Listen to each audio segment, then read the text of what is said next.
पंजाब सिंध गुजरात मराठा द्राविड उत्कल गंगा विंध्य हिमाचल यमुना गंगा उच्छल जलधि तरंगा तव शुभ नामे जागे तव शुभ आशीष मागे गाहे तव जय गाथा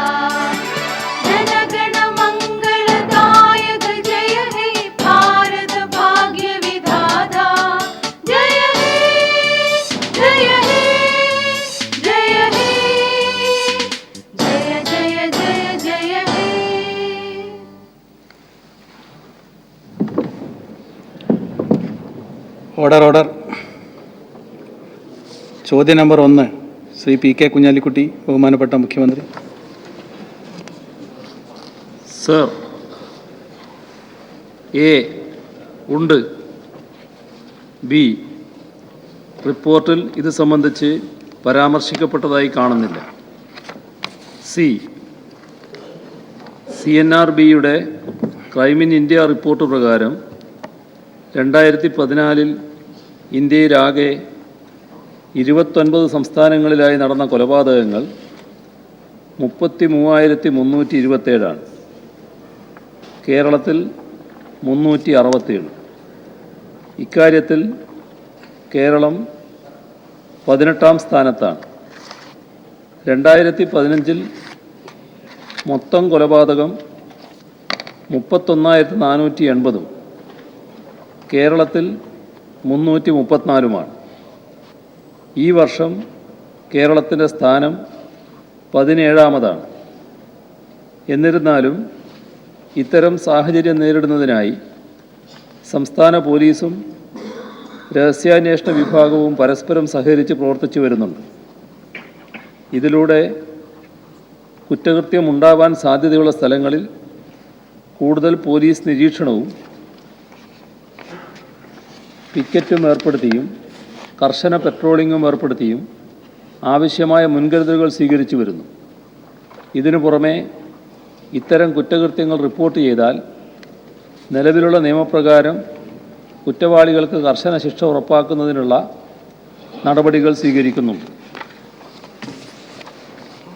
സർ, കേരളത്തിൽ ക്രൈം കൂടി വരുന്നു എന്നുള്ളതിന് ചോദ്യത്തിന് ആധാരം എന്ന് പറയുന്നത് നമ്മുടെ കേരള പോലീസിൻ്റെ ഒഫീഷ്യൽ വെബ്സൈറ്റ് തന്നെയാണ്. അതനുസരിച്ച് ഉള്ള കണക്ക് വെച്ചിട്ടാണ് ചോദ്യം കൊടുത്തത്. അതിൽ ഈ തവണത്തെ സ്ഥാനം 3ാം സ്ഥാനം എന്നാണ് പറഞ്ഞിരിക്കുന്നത്. ഏതാണ് ശരി എന്നുള്ളത് ഞാൻ ഡിസ്പ്യൂട്ട് ചെയ്യുന്നില്ല. കാരണം വെച്ചാൽ എനിക്കറിഞ്ഞൂടല്ലോ. കാരണം ഒഫീഷ്യൽ വെബ്സൈറ്റ് കേരള അനുസരിച്ച് 3ാം സ്ഥാനം. UPയും ജാർഖണ്ഡും കഴിഞ്ഞാൽ പിന്നെ അങ്ങനെ പത്ര റിപ്പോർട്ടും ഉണ്ടായിരുന്നു. ഗവൺമെൻറ് നോക്കാവുന്നതാണ്. പക്ഷെ എന്തായാലും മുഖ്യമന്ത്രി പറഞ്ഞു തക്ക നടപടികൾ എടുക്കുന്നുണ്ട് എന്നുള്ളത്. സർ, ഇപ്പോൾ കേരളത്തിലെ അനുഭവം അതല്ല. കേരളത്തിൽ ഈ കുറഞ്ഞ സമയത്തിൻ്റെ ഉള്ളിൽ ഒട്ടേറെ സംഭവങ്ങളുണ്ടായി. ഇപ്പോൾ നാദാപുരത്തുണ്ടായി, താന്നൂരുണ്ടായി, പല സ്ഥലങ്ങളിലും ഉണ്ടായി. ജനറലായിട്ട് കാണുന്നത് പ്രതികൾ ഇങ്ങനെ വിരാജിക്കുന്നതാണ്. അവർക്ക് യഥാർത്ഥ പ്രതികൾ അറസ്റ്റ് ചെയ്യപ്പെടുന്നില്ല. ഇപ്പോൾ രാഷ്ട്രീയ കൊലപാതകങ്ങളിലും അതുപോലെ തന്നെ രാഷ്ട്രീയ അക്രമങ്ങളിലും ഈ പ്രതികൾക്കെതിരെ പോലീസ് നടപടി ശരിയായ വിധത്തിൽ ഉണ്ടാവാതിരുന്നാൽ നമ്മുടെ ഈ ക്രൈം റേറ്റ് ഇനിയും രാഷ്ട്രീയ കൊലപാതകങ്ങൾ കേരളം ഏറ്റവും നല്ല ഒരു സ്ഥാനമുള്ള സ്റ്റേറ്റിന് ഇങ്ങനെ രാഷ്ട്രീയ കൊലപാതകങ്ങളുടെ വലിയ ഇതുള്ള സ്റ്റേറ്റ് എന്നുള്ള നിലയിലേക്ക് വരുന്ന ഒരു സ്ഥിതി. അതാണ് സർ ഈ ചോദ്യത്തിന് ആധാരം. അപ്പോൾ നാദാപുരത്തും അതുപോലെയുള്ള സ്ഥലങ്ങളിൽ ഒരുപാട് കൊലപാതകങ്ങൾ, ഇതിലൊക്കെ പ്രതികൾ അറസ്റ്റ് ചെയ്യപ്പെടില്ല. യഥാർത്ഥ പ്രതികൾ ഇപ്പോഴും വളരെ ഫ്രീ ആയിട്ട് നടക്കുകയാണ് കൊലപാതകങ്ങളിൽ പോലും. അതെന്താണ് സർ? അത് ഒരു രാഷ്ട്രീയ സംരക്ഷണം കിട്ടുന്നതാണോ അതോ പോലീസിൻ്റെ പോരായ്മയാണോ? അതാണ് സർ, കൊലപാതകമായി തന്നെ കണ്ടുകൊണ്ടുള്ള നടപടികളാണ് സംസ്ഥാന ഗവൺമെൻറ് സ്വീകരിക്കുന്നത്. ആ കാര്യത്തിൽ രാഷ്ട്രീയ കൊലപാതകമെന്നോ മറ്റു തരത്തിലുള്ള കൊലപാതകമെന്നുമുള്ള വ്യത്യാസമില്ല. കൊലപാതകത്തിനെതിരെയുള്ള കർശനമായ നടപടികൾ പോലീസ് സ്വീകരിച്ചു വരുന്നുണ്ട്. നാദാപുരത്തിൻ്റെ കാര്യത്തിൽ പ്രതികളിൽ ചിലരെ കൂടി പിടികൂടാനുണ്ട് എന്നത് ശരിയാണ്. പ്രതികളിൽ 6 പേരെ ഇപ്പോൾ തന്നെ കസ്റ്റഡിയിലെടുക്കാൻ കഴിഞ്ഞിട്ടുണ്ട്. ബാക്കിയുള്ളവരെ പിടികൂടാനുള്ള ശ്രമം പോലീസ് നടത്തിക്കൊണ്ടിരിക്കുക തന്നെയാണ്. Second question. സർ, എവിടെ ആക്രമണം ഉണ്ടായാലും ശരി ഒരു പൊളിറ്റിക്കൽ ഡിസ്കഷനും കൂടി വേണ്ടതാണ്. അതും ഈ ഗവൺമെൻറ് ചെയ്യുന്നില്ല എന്നുള്ള ആശയമുണ്ട്. ഇപ്പോൾ നാദാപുരത്ത് ഇതിനു മുമ്പ് സമാനമായൊരു സംഭവം ഉണ്ടായപ്പോൾ ഞങ്ങളൊക്കെ അവിടെ ചെന്ന് ചർച്ച നടത്തുകയും മരണപ്പെട്ട വീട്ടിൽ പോവുകയും, പക്ഷേ ഇത് കോഴിക്കോട് ജില്ലയിൽ നിന്നുള്ള മന്ത്രിമാർ പോലും അവിടെ പോയിട്ടില്ല. അതുപോലെ തന്നെ താന്നൂർ സംഭവം ഉണ്ടായി. അതുപോലെ പല സ്ഥലങ്ങളിലും ഉണ്ട്. എനിക്ക് നേരിട്ട് അറിയാവുന്ന കാര്യം അല്ലാത്ത ഒരുപാടുണ്ട്. എവിടെയാണെങ്കിലും ഒരു പൊളിറ്റിക്കൽ മൂവും കൂടി ആവശ്യമില്ല. അല്ലെങ്കിൽ എങ്ങനെയാ സാർ ഈ പൊളിറ്റിക്കൽ ക്രൈം, ഈ കൊലപാതകങ്ങളും അറ്റംപ്റ്റ് മർഡറും ബാക്കിയുള്ളതും ഒക്കെ നമ്മൾ കണ്ടെയ്ൻ ചെയ്യാൻ അതെന്താ ഗവൺമെൻറ് തുടക്കമായതുകൊണ്ട് അതിലേക്ക് അങ്ങ് പ്രവേശിക്കാത്തതാണോ, അതോ ഒരു പൊളിറ്റിക്കൽ മൂവും കൂടി ആവശ്യമല്ലേ? അത് കാണുന്നില്ല സാർ. മുഖ്യമന്ത്രി എന്നല്ല, മറ്റു മന്ത്രിമാർക്കൊക്കെ ചെയ്യാലോ. അങ്ങനെയുള്ള ഒരു മൂവ് എന്തുകൊണ്ടാണ് ഗവൺമെന്റിന്റെ ഭാഗത്തുനിന്ന് ഉണ്ടാവാത്തത്? സർ, നാദാപുരത്ത് ഉള്ള പ്രശ്നങ്ങൾ വിവിധ തലങ്ങളിൽ ചർച്ച ചെയ്യൽ സാധാരണ ഉള്ളത് തന്നെയാണ്. അത്തരമൊരു ചർച്ചയ്ക്ക് സംസ്ഥാന സർക്കാർ ഒരു തരത്തിലും എതിരല്ല. ഈ സംഭവങ്ങൾ ഉണ്ടായതിനു ശേഷവും ചില ചർച്ചകൾ അവിടെ നടന്നിട്ടുണ്ട് എന്നുള്ളത് തന്നെയാണ് വസ്തുത. അതിനിയും കൂടുതൽ ചർച്ചകൾ നടത്തേണ്ടതുണ്ടെങ്കിൽ നടത്തുന്നതിന് സർക്കാരിന് യാതൊരു വൈമനസ്യവുമില്ല. ശ്രീ എന്നെ നെല്ലിക്കുന്നു. സർ, രാഷ്ട്രീയ കൊലപാതകങ്ങൾ സംബന്ധിച്ച ദേശീയ ക്രൈം റെക്കോർഡ് ബ്യൂറോയുടെ കണക്ക് നമ്മെ സംബന്ധിച്ചിടത്തോളം ഏറ്റവും നാണക്കേട് ഉണ്ടാക്കുന്നതാണ് എന്ന കാര്യത്തിൽ യാതൊരു സംശയവുമില്ല. 33 മില്യൺ ആണ് കേരളത്തിലെ ജനസംഖ്യ. നമ്മൾ ഈ റെക്കോർഡിൽ 3-ാം സ്ഥാനത്താണ്. ദേശീയ ക്രൈം റെക്കോർഡിൽ ബ്യൂറോയുടെ കണ്ടെത്തലിൽ നമ്മൾ 3-ാം സ്ഥാനത്താണ്. അതേസമയം 200 മില്യൺ ജനസംഖ്യയുള്ള ഉത്തർപ്രദേശ് നമ്മളെക്കാളും പിറകിലാണ്. ബഹുമാനപ്പെട്ട മുഖ്യമന്ത്രി ഇവിടെ കുറേ കണക്ക് അവതരിപ്പിച്ചു. അത് ശരിയോ തെറ്റോ എന്നൊന്നും ഞാൻ പറയുന്നില്ല. പക്ഷേ top 10 most dangerous States in India എന്നത് ഈ 10 സംസ്ഥാനത്ത് നമ്മുടെ കേരളം ഉണ്ട് എന്ന് പറയുമ്പോൾ അത് നമുക്കൊക്കെ അപമാനമാണ്. ചോദ്യത്തിലേക്ക് വരും സർ. എനിക്ക് അത് സംബന്ധിച്ച് പറയാനുള്ളത്, ഈയിടെ ഒരു നേതാവ്, നമ്മളെ കേരളത്തിലെ ഒരു രാഷ്ട്രീയ നേതാവിൻ്റെ ഒരു പ്രസ്താവന പത്രത്തിൽ കണ്ടു. പോലീസിൻ്റെ സംരക്ഷണം ഞങ്ങൾക്ക് കിട്ടിയില്ലെങ്കിൽ ഞങ്ങൾ വേറെ വഴി നോക്കും എന്നതാണ്. മറ്റൊരു നേതാവ് ചോദ്യം തന്നെ സാർ. സാർ, ആദ്യത്തെ ദിവസം തന്നെ സാർ അസഹിഷ്ണുത കാണിക്കട്ടെ സാർ. മറ്റൊരു നേതാവ് പ്രസംഗിച്ചത് പണി പാടത്ത് കൂലി വരമ്പത്ത്. എനിക്ക് ബഹുമാനപ്പെട്ട മുഖ്യമന്ത്രിയോട് ചോദിക്കാനുള്ള, അങ്ങ് ഞങ്ങളുടെ എല്ലാവരുടെയും മുഖ്യമന്ത്രിയാണ്, കേരളത്തിൻ്റെ മുഴുവൻ ജനങ്ങളുടെയും മുഖ്യമന്ത്രിയാണ്.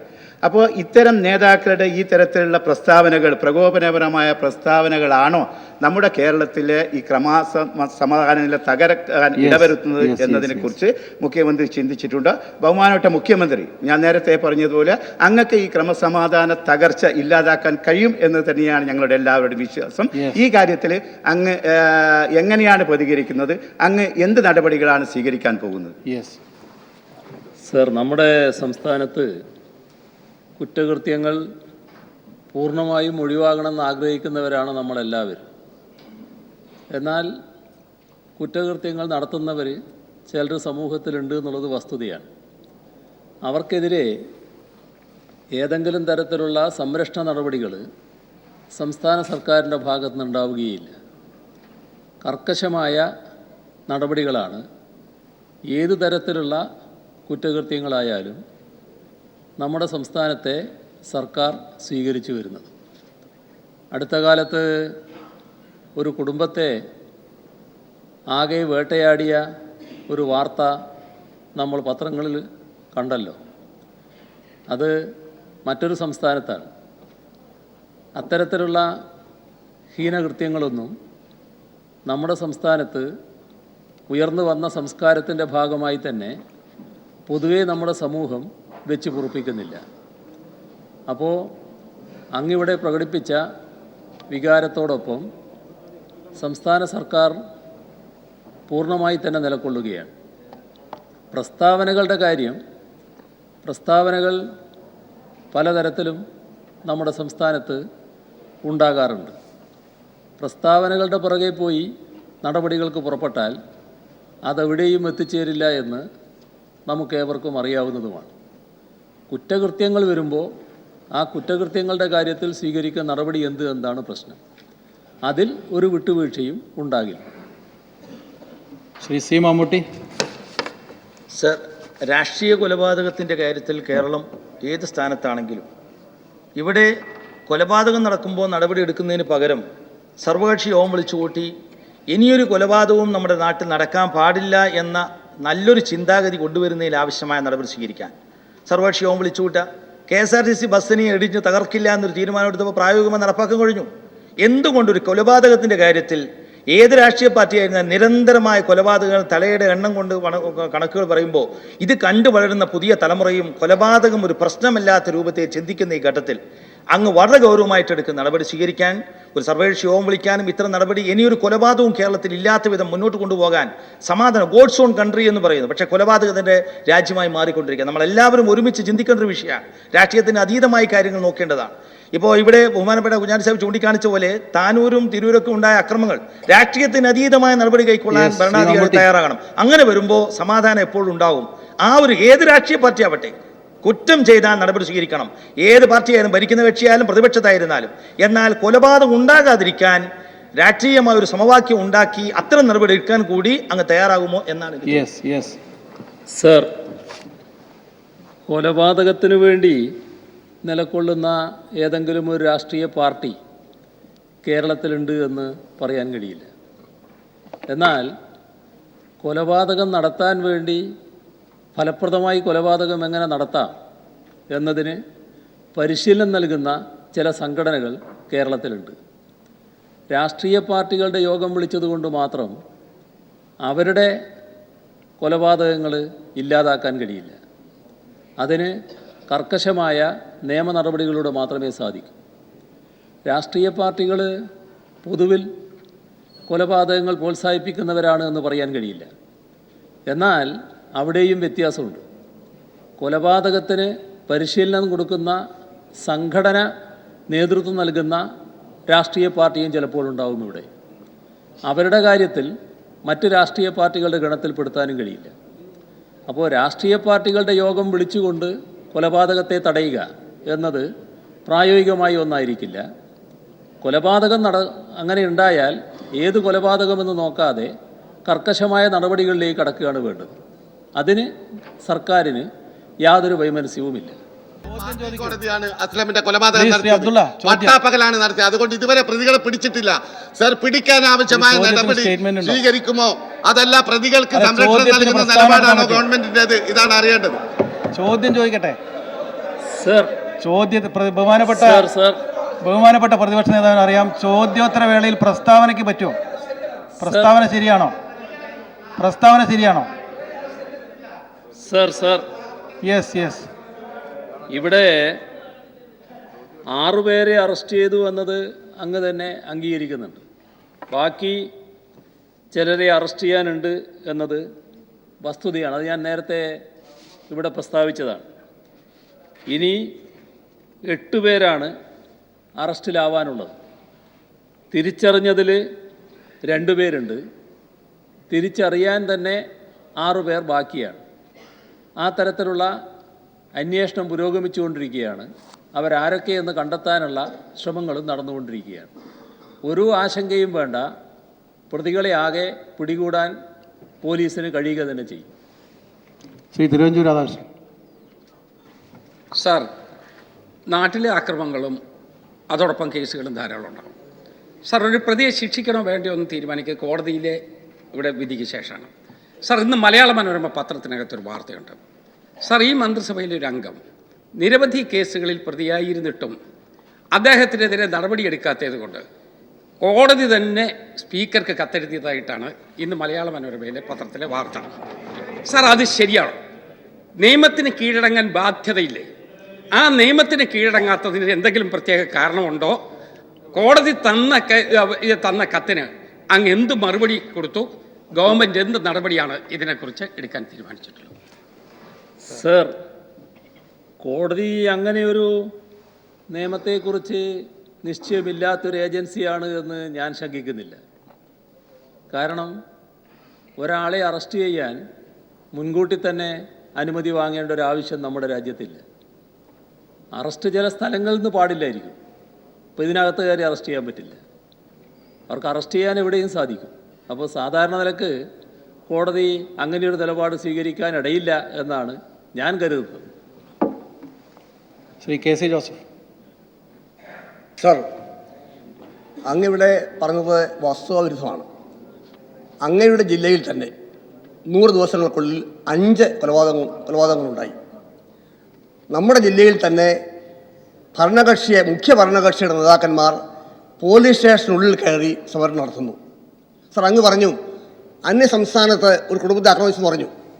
സർ, കൊല്ലം ജില്ലയിൽ അസീസിയ മെഡിക്കൽ കോളേജിൻ്റെ പ്രൊപ്പറൈറ്ററെയും കുടുംബത്തെയും അവരുടെ വീട്ടിൽ കയറി ക്രൂരമായി മർദ്ദിച്ച് അവർ ചികിത്സയിൽ കഴിയുകയാണ്. അത് അന്യ സംസ്ഥാനത്തല്ല, കേരളത്തിൽ കൊല്ലം ജില്ലയിൽ. എന്നിട്ട് എന്ത് സംഭവിച്ചു? ആക്രമിക്കപ്പെട്ടവർ, പ്ലേസ് ഓഫ് ഒക്കറൻസ് അവരുടെ വീടാണ്. ആക്രമിക്കപ്പെട്ടവർക്കെതിരായി നോൺ ബെയിലബിൾ കേസ്, ആക്രമിച്ച അങ്ങയുടെ പാർട്ടിക്കാർക്കെതിരായി ബെയിലബിൾ കേസ്. സർ, ഇതാണ് നടക്കുന്നത്. 2 തരം നീതിയാണ്. സർ, അങ്ങ് നീതിപൂർവമായി കാര്യങ്ങൾ ചെയ്യാനും ഭരണകക്ഷിക്ക് മാത്രം സംരക്ഷണ നയം മാറ്റാനും തയ്യാറായില്ലെങ്കിൽ നമ്മൾ മുമ്പോട്ട് പോകാൻ അപകടത്തിലേക്കാണ്. അത് മനസ്സിലാക്കുന്നു. ചോദിച്ചില്ല. ചോദിച്ചു.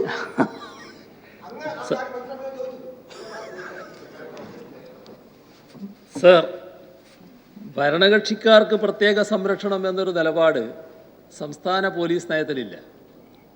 കുറ്റം ചെയ്താൽ കുറ്റക്കാർക്കെതിരെ കർക്കശമായ നടപടി തന്നെ എടുക്കും. ഈ പറഞ്ഞ അസീസിയ മെഡിക്കൽ കോളേജ് കേരളത്തിലെ അറിയപ്പെടുന്നൊരു മെഡിക്കൽ കോളേജായി മാറിയിട്ടുണ്ട് അടുത്ത കാലത്ത്. ആ മെഡിക്കൽ കോളേജുമായി ബന്ധപ്പെട്ട എന്തോ ഒരു പ്രശ്നത്തിൽ അവിടെ ചില തർക്കങ്ങളുണ്ടായിരുന്നു. ആ തർക്കത്തിൻ്റെ വിഷയം എനിക്ക് കൃത്യമായിട്ട് അറിയില്ല. അതുമായി ബന്ധപ്പെട്ട് എന്തോ ഒരു പോസ്റ്റർ ഒട്ടിക്കുന്ന കുറച്ച് ചെറുപ്പക്കാർ പോസ്റ്റർ ഒട്ടിക്കുന്ന സ്ഥലത്ത് 5-6 കാറുകളിൽ വന്നവർ അവരുമായിട്ട് ചില സംഘർഷത്തിൽ ഉണ്ടായി. അതിവരുടെ വീട്ടിൻ്റെ മുന്നിലാണ്. അങ്ങനെ വന്നപ്പോൾ ഈ സംഘർഷത്തിൻ്റെ ഭാഗമായി ആ ചെറുപ്പക്കാർക്കും ചില പരിക്ക് പറ്റി എന്നാണ് കേൾക്കുന്നത്. ഈ തർക്കം മൂത്തപ്പോൾ ഇവർ വീട്ടിനകത്തേക്ക് കയറി. വീട്ടിനകത്ത് കയറിയപ്പോൾ ഈ കൂട്ടത്തിലൊരു ചെറുപ്പക്കാരനും ഈ വീട്ടിനകത്ത് വിട്ടു. ഇത് ഗേറ്റ് അടക്കുമ്പോൾ. അപ്പോൾ അയാളുടെ കൈക്ക് എന്തോ പരിക്കുണ്ട്. ഇതെല്ലാമാണ് സംഭവിച്ച കാര്യങ്ങൾ. അപ്പോഴേക്ക് പോലീസും അവിടെയുണ്ട്. പോലീസ് അയാളെ വീട്ടിനകത്തായവരെ ഗേറ്റ് കടന്ന് ഗേറ്റിന് വെളിയിലാക്കി. ഇതിൻ്റെ മേലെ കേസ് വന്നിട്ടുണ്ട്. അങ്ങ് കേട്ട രീതിയിലല്ല എല്ലാ കാര്യങ്ങളും. നിങ്ങൾ ബഹുമാനപ്പെട്ട അംഗം കേട്ട തരത്തിൽ ആദ്യം വാർത്തകൾ പരന്നു എന്നുള്ളത് ശരിയാണ്. പക്ഷേ അന്വേഷിക്കുമ്പോൾ ഈ തരത്തിലാണ് സംഭവങ്ങൾ. അപ്പോൾ നിയമപ്രകാരം കാര്യങ്ങൾ നടക്കട്ടെ എന്ന നില മാത്രമേ അതിൽ സ്വീകരിക്കാൻ കഴിയും. ആ വഴി പോലീസ് സ്വീകരിച്ചിട്ടുണ്ടാവും. അക്കാര്യത്തിൽ ഒരാശങ്കയും വേണ്ടതില്ല. നിയമപ്രകാരമുള്ള നടപടികൾ പോലീസ് സ്വീകരിക്കുക തന്നെ ചെയ്യും. Shri K V Abdul Khader. 70 കൊലപാതകങ്ങൾ ഉണ്ടായിരിക്കുന്നു. അങ്ങയുടെ ജില്ലയിൽ തന്നെ 5 കേസിൽ 6 രാഷ്ട്രീയ കൊലപാതകങ്ങൾ ഉണ്ടായിരിക്കുന്നു. CPM-ഉം BJP-യും തമ്മിലുള്ള കൊലപാതകങ്ങൾ കണ്ണൂർ ജില്ലയിൽ വർദ്ധിക്കുന്നു. ഇത്രയും കൊലപാതകം ഉണ്ടായിട്ട് ആഭ്യന്തര വകുപ്പിൻ്റെ ചുമതലയുള്ള മുഖ്യമന്ത്രി അവിടുത്തെ ക്രമസമാധാനം നിലനിർത്താൻ വേണ്ടിയിട്ടുള്ള എന്ത് നടപടിയാണ് സ്വീകരിച്ചത് എന്ന് മാത്രമല്ല, അക്രമങ്ങൾ നടക്കുന്നതിനെതിരെയുള്ള ശക്തമായ നടപടികൾ ഉണ്ടാകുന്നില്ല. പാർട്ടിയുടെ ജില്ലാ സെക്രട്ടറി പയ്യന്നൂരിൽ പോലീസ് സ്റ്റേഷനിൽ ധർണ നടത്തുന്നു. കൂത്തുപറമ്പിൽ 2 പോലീസ് സ്റ്റേഷനിൽ പാർട്ടിയുടെ നേതാക്കന്മാർ ധർണ നടത്തുന്നു. പോലീസിനെ നിഷ്ക്രിയമാക്കാനുള്ള ശ്രമം നടക്കുന്നു. പോലീസ് ഉദ്യോഗസ്ഥന്മാർക്ക് പ്രവർത്തിക്കാൻ കഴിയാത്ത അവസ്ഥ വരുന്നു. ഇതിന്റെ ഫലമായി കണ്ണൂർ ജില്ലയിൽ മാത്രം 312 രാഷ്ട്രീയ സംഘർഷങ്ങളാണ് ഈ ഗവൺമെന്റ് അധികാരത്തിൽ വന്ന ശേഷം ഉണ്ടായത്. ഇത് ശക്തമായ നടപടികളില്ലാതെ അക്രമങ്ങൾ അവസാനിക്കില്ല. മുഖ്യമന്ത്രിയുടെ മൗനം ഈ കാര്യത്തിൽ വളരെ വളരെ ഗൗരവതരമായ കാര്യമാണ്. അടിയന്തരമായി തന്നെ ഈ ജില്ലയിൽ, പ്രത്യേകിച്ച് കണ്ണൂർ ജില്ലയിലും കേരളത്തിന്റെ വിവിധ ഭാഗങ്ങളിലും അക്രമങ്ങൾ അവസാനിപ്പിക്കാനുള്ള നടപടി ഗവൺമെന്റ് സ്വീകരിക്കുമോ? സർവകക്ഷി യോഗം വിളിച്ചതിന് പരിഹാരം കണ്ടെത്താൻ ശ്രമിക്കുമോ എന്നാണ് എന്റെ ചോദ്യം. സർ, ബഹുമാനായ പ്രതിപക്ഷ നേതാവ് പുറത്തു പറഞ്ഞ കാര്യങ്ങൾ തന്നെ ഇവിടെ പറഞ്ഞു എന്നുള്ളൊരു പ്രത്യേകത മാത്രമേ ഇപ്പോഴുള്ളൂ. അദ്ദേഹത്തിൻ്റെ ഈ പറഞ്ഞ കാര്യങ്ങൾ സംബന്ധിച്ചുള്ള പ്രസംഗത്തിൻ്റെ റിപ്പോർട്ട് വായിക്കാൻ എനിക്ക് സാധിച്ചിരുന്നു. അങ്ങ് മറുപടി പറഞ്ഞു. പുറത്ത് പറഞ്ഞതാണെന്നാണല്ലോ ഞാൻ പറഞ്ഞത്. അതിനെന്താ വേറെ വ്യത്യസ്തത വന്നിരിക്കുന്നു? അതിനകത്ത് വേറെ മറ്റൊരു കാര്യമില്ലല്ലോ. പുറത്ത് പറഞ്ഞ കാര്യം വായിച്ചിട്ടുണ്ട് ഞാൻ. അതാണ് അദ്ദേഹം ഇപ്പോൾ ഇവിടെയും ആവർത്തിച്ചത്. യഥാർത്ഥത്തിൽ വസ്തുത എന്താ?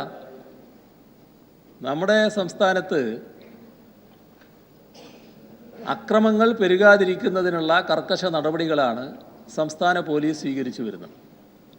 ഇപ്പോൾ അങ്ങ് കണ്ണൂർ ജില്ലയുടെ കാര്യമാണ് പറഞ്ഞത്. കണ്ണൂർ ജില്ലയിൽ പയ്യന്നൂർ സംഭവിച്ചതാണ് ഏറ്റവും ഒടുവിലത്തെ കാര്യം. പയ്യന്നൂരിൽ നടന്ന കാര്യം ബഹുമാനായ KC ജോസഫിന് നല്ലതുപോലെ അറിയാം. പ്രതിപക്ഷ നേതാവിന് അത്രത്തോളം അറിയുമെന്നറിയില്ല. അവിടെ ഒരു നിരപരാധിയായ മനുഷ്യനെ ബോധപൂർവം പ്ലാൻ ചെയ്ത് കൊലപ്പെടുത്തും. അപ്പോൾ നാട്ടിൽ പരക്കെ അംഗീകരിക്കപ്പെടുന്ന ഒരു ചെറുപ്പക്കാരൻ കൊല ചെയ്യപ്പെടുമ്പോൾ ഉണ്ടാകുന്ന വികാരം ആ പ്രദേശത്ത് വലിയ തോതിലുണ്ടാകും. അതിൻ്റെ മേലെയുള്ള പെട്ടെന്നുള്ള വികാരത്തിൽ ചില സംഭവങ്ങൾ അതിന് തുടർച്ചയായിട്ടുണ്ടാകും. ഒരാൾ അതിലും കൊല ചെയ്യപ്പെടുന്നു. ഇത്തരമൊരു സംഭവം നമ്മുടെ നാട്ടിൽ നടക്കാൻ പാടില്ലാത്തതാണ്. പോലീസ് എന്താ ചെയ്തത്? പോലീസ് ഏത് കക്ഷിയെന്ന് നോക്കിയുള്ള നടപടിയല്ല എടുത്തത്. ഫലപ്രദമായ നടപടികളിലേക്ക് പോലീസ് കടന്നു. സ്വാഭാവികമായും അതിന് ചില വ്യത്യസ്ത അഭിപ്രായങ്ങൾ ഉയർന്നു വരും. ആ വ്യത്യസ്ത അഭിപ്രായങ്ങൾ ഉയർന്നു വന്നതിൻ്റെ ഭാഗമായി അങ്ങ് ചൂണ്ടിക്കാണിച്ചതുപോലെ പോലീസ് സ്റ്റേഷനിലും ചില പ്രതികരണങ്ങൾ അതിൻ്റെ ഭാഗമായിട്ട് നാട്ടുകാരുടെ ഭാഗത്തുനിന്നുണ്ടാവും, ഉണ്ടായിട്ടുണ്ടാകാം. എന്നാൽ അത്തരം പ്രതികരണങ്ങളുണ്ടോ ഇല്ലയോ എന്ന് നോക്കിയല്ല പോലീസ് നടപടികൾ സ്വീകരിക്കുന്നു. ആ വ്യത്യാസം അങ്ങ് കാണണം. അങ്ങക്ക് കാര്യങ്ങൾ മനസ്സിലാക്കാൻ നല്ലതുപോലെ കഴിയല്ലോ. ഇവിടെ പോലീസിൻ്റെ നടപടികൾ മുഖം നോക്കാതെ സ്വീകരിക്കപ്പെടും.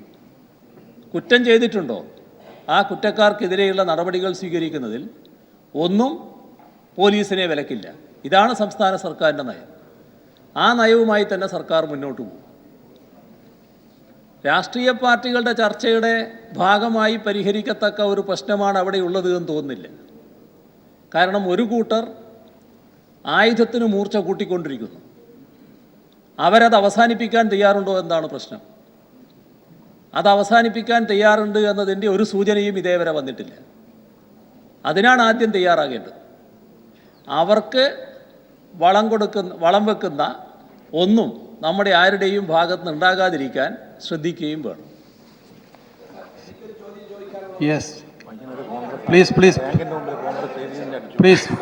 ശക്തമായ നടപടിയാണ് ഉണ്ടാകേണ്ടത്. നടപടി ഉണ്ടാകാത്തത് കൊണ്ടാണ് അക്രമങ്ങൾ വ്യാപിക്കുന്നത്.